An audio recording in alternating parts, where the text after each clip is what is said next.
Congressman, should Congress, and specifically, and we're talking about the Islamic State, do you feel that Congress should hold a vote on the authorization to use military force against the Islamic State?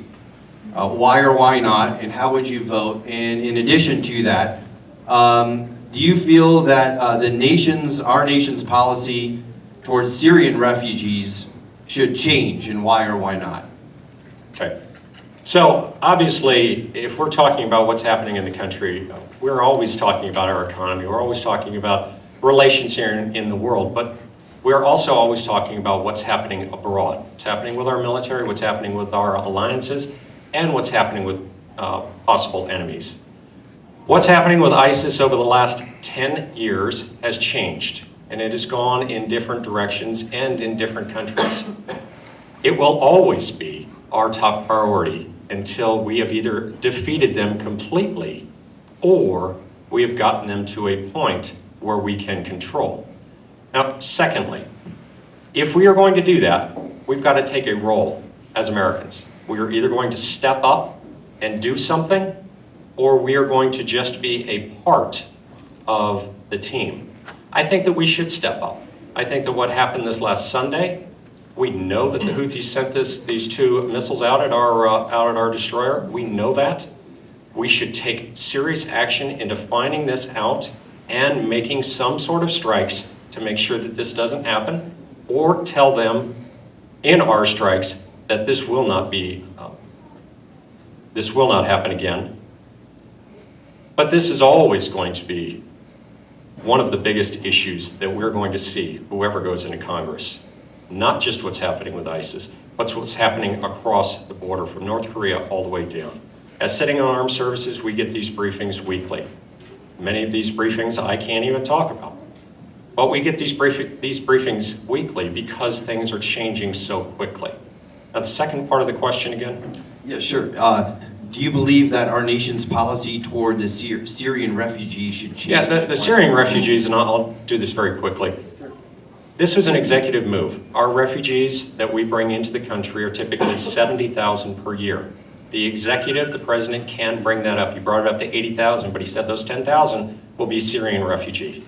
If a country is fleeing at 2.9 million and we take 10,000, I'd need a big chalkboard to show you how many zeros that is and how small a percentage that is. So it was a political move to show that, yes, we are helping people. We're not really helping them that much, but we're helping them. I don't think you should fly refugees over 17 countries to get here. I think that what you should do is work with the countries that are in the region to take these refugees and work with the area, work with Syria to make safe zones, to make it able so that they can be in their own country. But 10,000 out of 2.9 million, that's a political move. Thank you. Mr. Caforio. I want to go back 1 second to the last question because Congressman Knight said what I think is a fascinating statement. He said, this is probably the most difficult election we'll ever face. I truly, that boggles my mind. We have a sexual predator running for president. We have a sexual predator running for president who insults immigrants by calling them rapists and drug dealers, who is attacking women physically and verbally, who is attacking POWs, who is attacking the disabled. If you think that person is fit to be president in any way whatsoever, then there is no way you are going to be able to stand up to that man if he somehow makes it into the Oval Office. I will stand up to Donald Trump. I have been doing it throughout this entire campaign, and the choice is very simple to me. When Donald Trump is the candidate who is running on the other side, it should not be hard.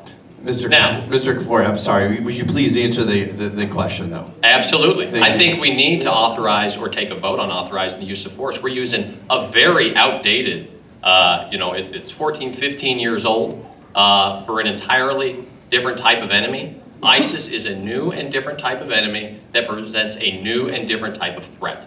And we need to make sure that our president, our Congress, our military have all the tools necessary in order to combat that new and different type of threat that we face.